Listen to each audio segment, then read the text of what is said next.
If left to our own devices, the black race would have surpassed the white race in this country long ago. I'll bake cookies and I'm not gonna go there.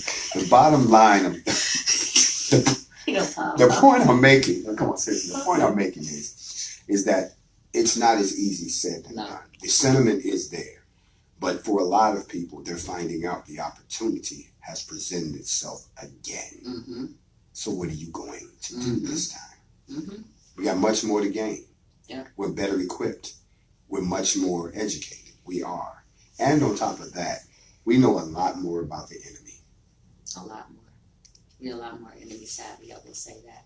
I think what surprises me about some of the responses that I hear in the conversations that I have with people are, I don't see how you went out there with all them people and them guns, because, I mean, anything could happen. You could have got killed or anything. Anything could have happened. I'm like, but black people are being killed all the time anyway. So Stop. You're more afraid. This is what I'm thinking. This is what I'm getting. People are more comfortable with people going around illegally armed, doing whatever, than they are with black people legally armed, standing up for what's right, standing up for justice for black people. Well, first of all, let's go ahead and let's unpack that real quick. Okay. In this book, Brainwashed, The Myth of Black Inferiority, Tom Burrell does an interesting job of illustrating how a lot of the mindsets that we carry today, those of us who are black, that those actually go back to practices that were systematically ingrained into our psyche for centuries of enslavement. I'll give you an example. People say, well, why do blacks kill blacks? Blacks need to stop, like other races don't kill each other. But let us take an examination of why we do. And they broke it down into 4 categories. There's young people killing people. There's family members killing each other. There's community crime whatsoever. And then, of course, there's what we call just random crime within the community. He traced each one of those back to a particular aspect of slavery. Young people were taught to devalue themselves as slaves. So therefore, their lack of a sense of pride led to a sense of self-hatred, which leads to what we call pride killing. You stepped on my shoe, how dare you? So they kill each other. Okay. The other one was what we call black-on-black crime, where you have disrespect, where you have a devaluing of life because, watch this, it's easier to attack each other than it was to attack the master.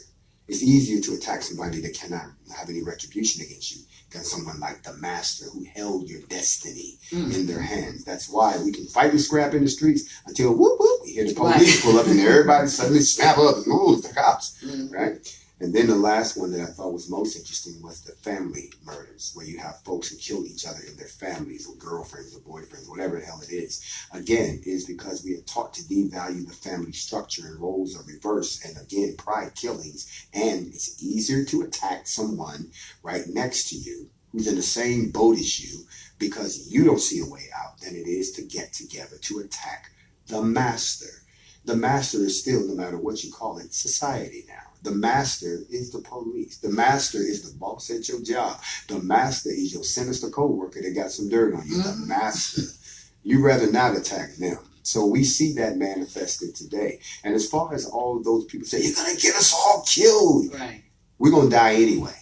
And I would rather die for my people than to waste my life being alive as a coward. Listen. Scared man can never win.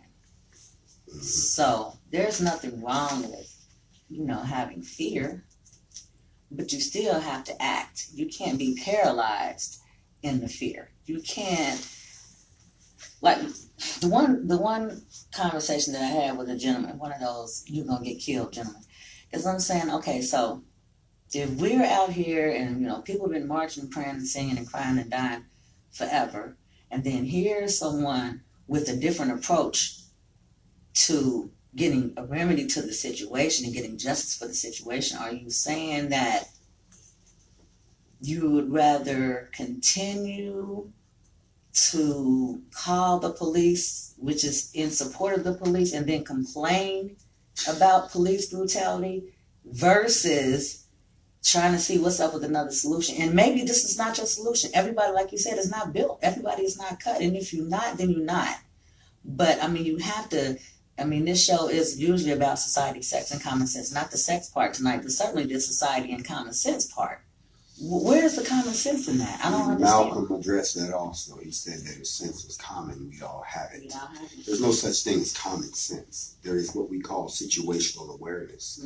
There's cultural esteem. There's racial esteem. Right now, the sense that we need to understand that we are suffering from low racial esteem escapes us. Most of us have become individuals. We care nothing about our kind. We only care about ourselves and the folks in our immediate vicinity. That is something that has been destroyed within the Black community. You remember back in the day when there was a time when if one of us did it, we all did it. If you had a new dance, we all learned a new dance. If you was wearing some new kicks, we all had to have new kicks. And if somebody got you wrong, they got us all wrong. Even most people don't know this, but we were more united when we came out of slavery than we are today, because all we had was each other.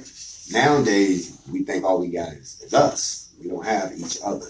And I think that, when you look at these folks that are scared, folks that are comfortable in their captivity. Remember, everybody wasn't happy that slavery ended. That was, where's we going? We just got a good house here. What do you mean you're upsetting the vote? Right. Well, you're not down in the fields with us. You're not getting raped and robbed and pillaged. You're not being sold like property. That's not happening to you. But you live there with the master. So, of course, there's going to be a demographic that's going to be afraid. There's going to be a demographic that's going to be apprehensive. But most importantly, there's also a mass part of the demographic that doesn't want to do anything in the absence of a solution, which I agree. Why would you go out and start all of this trouble unless you have some type of a plan that is going to lead us as a people out of this situation? I hate to use this example, but when Moses was trying to free the people in Egypt, I'm pretty sure that when he showed up talking about free my people, the Pharaoh didn't go, you got a plan? Can I see the plan first? No, he just told them, hell no, I'm not letting nobody go and don't come back with this. Moses had to go back and talk to God and say, look, man, is there a plan? I didn't ask you about God. I just told you to go get them. I'll worry about the plan when we get out, because even he knew what we're talking about right now. All of y'all will not be able to go to where I'm taking you.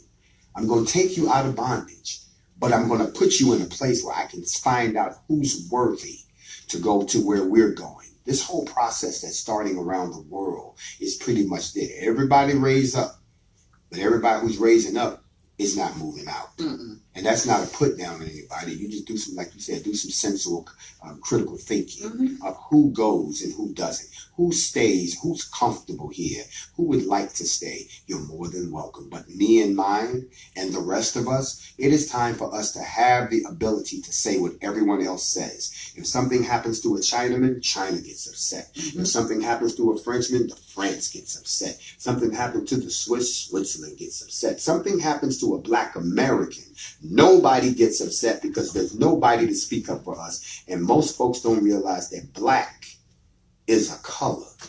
You're Black. Black is not a country. So therefore, you can't get reparations, because reparations are paid to a country. You can't get restitution, because restitutions are paid to a country. You can't get any type of human rights assistance from the UN, because that's done for countries. So the 45 to 50 million Black folks in the United States, not counting all the melanin ones in Haiti, down in the Bahamas, all down through Guyana, all those folks, we're going to put them to the side, because they was dropped off first in the Portuguese slave trade. Those ones who are here in the United States that are afraid of what we're doing don't seem to realize that the ultimate goal is not just to fight racism. It's not just to stand up to police brutality. The ultimate goal is the declaration of all 50 million of us as an ethno-nation within this nation that are political prisoners of the Atlantic slave trade, and have the UN say to the United States, what are you going to do for them? If you're not going to give them a space to determine their own destiny and make amends for what you did to them for 246 years, and then prior to that, 400 years in the Portuguese slave trade, then you must not stop them from exiting your country to go somewhere to build their own ethno-nation. And I'm pretty sure from what I'm seeing, there's a whole bunch of us that have had enough of this, that are ready to go somewhere where we can determine our own destiny. And then as a country, we can sit at the table and say to the United States, now about that 14 trillion you owe us for reparations, you're delinquent, we need to get that. That conversation is never had when reparations is spoken of. The fact that nationhood is required